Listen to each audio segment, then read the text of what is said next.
بسم اللہ الرحمن الرحیم۔ حضرت صہیب رضی اللہ عنہ کا اسلام۔ حضرت صہیب رضی اللہ عنہ بھی حضرت عمار رضی اللہ عنہ ہی کے ساتھ مسلمان ہوئے۔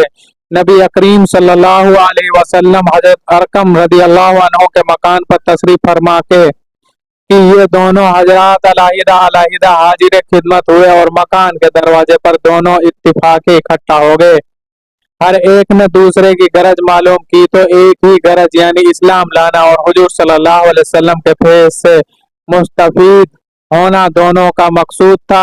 اسلام لائے اور اسلام لانے کے بعد جو اس زمانے میں اس قلیل اور کمزور جماعت کو پیش آتا تھا وہ پیش آیا اور ہر طرح ستائے گئے، تکلیفیں پہنچائی گئی، آخر تنگ آ کر ہجرت کا ارادہ فرمایا تو کافروں کو یہ چیز بھی گوارا نہیں تھی کہ یہ لوگ کسی دوسری جگہ جا کر آرام سے زندگی بسر کر لیں، اس لیے جس کسی کی ہجرت کا حال معلوم ہوتا اس کو پکڑنے کی کوشش کرتے تھے کہ تکلیف سے نجات نہ پا سکے۔ چنانچہ ان کا بھی پیچھا کیا گیا اور ایک جماعت ان کو پکڑنے کے لیے گئی۔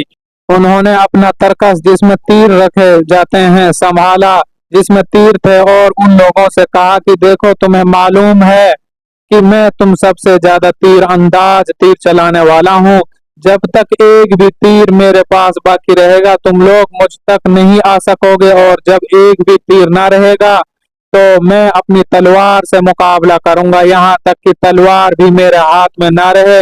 اس کے بعد تم سے جو ہو سکے کرنا، اس لیے اگر تم چاہو تو اپنی جان کے بدلے میں اپنے مال کا پتہ بتا سکتا ہوں جو مکہ میں ہیں، اور 2 باندیاں بھی ہیں، وہ سب تم لے لو۔ اس پر وہ لوگ راضی ہو گئے اور اپنا مال دے کر جان چھڑائی۔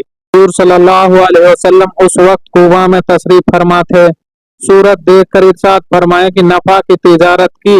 صہیب رضی اللہ عنہ کہتے ہیں کہ حضور صلی اللہ علیہ وسلم اس وقت کھجور نوش فرما رہے تھے اور میری آنکھ دوکھ رہی تھی، میں بھی ساتھ کھانے لگا۔ حضور صلی اللہ علیہ وسلم نے فرمایا آنکھ تو دکھ رہی ہے اور کھجوریں کھاتے ہو؟ میں نے عرض کیا کہ حضور اس آنکھ کی طرف سے کھاتا ہوں جو تندرست ہے۔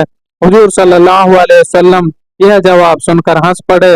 حضرت صہیب رضی اللہ عنہ بڑے ہی خرچ کرنے والے تھے، حالانکہ حضرت عمر رضی اللہ عنہ نے ان سے فرمایا کہ تم فضول خرچی کرتے ہو۔ انہوں نے عرض کیا کہ نہ حق کہیں خرچ نہیں کرتا۔ حضرت عمر رضی اللہ عنہ کا جب وصال ہونے لگا تو انہی کو جنازے کی نماز پڑھنے کی وصیت فرمائی۔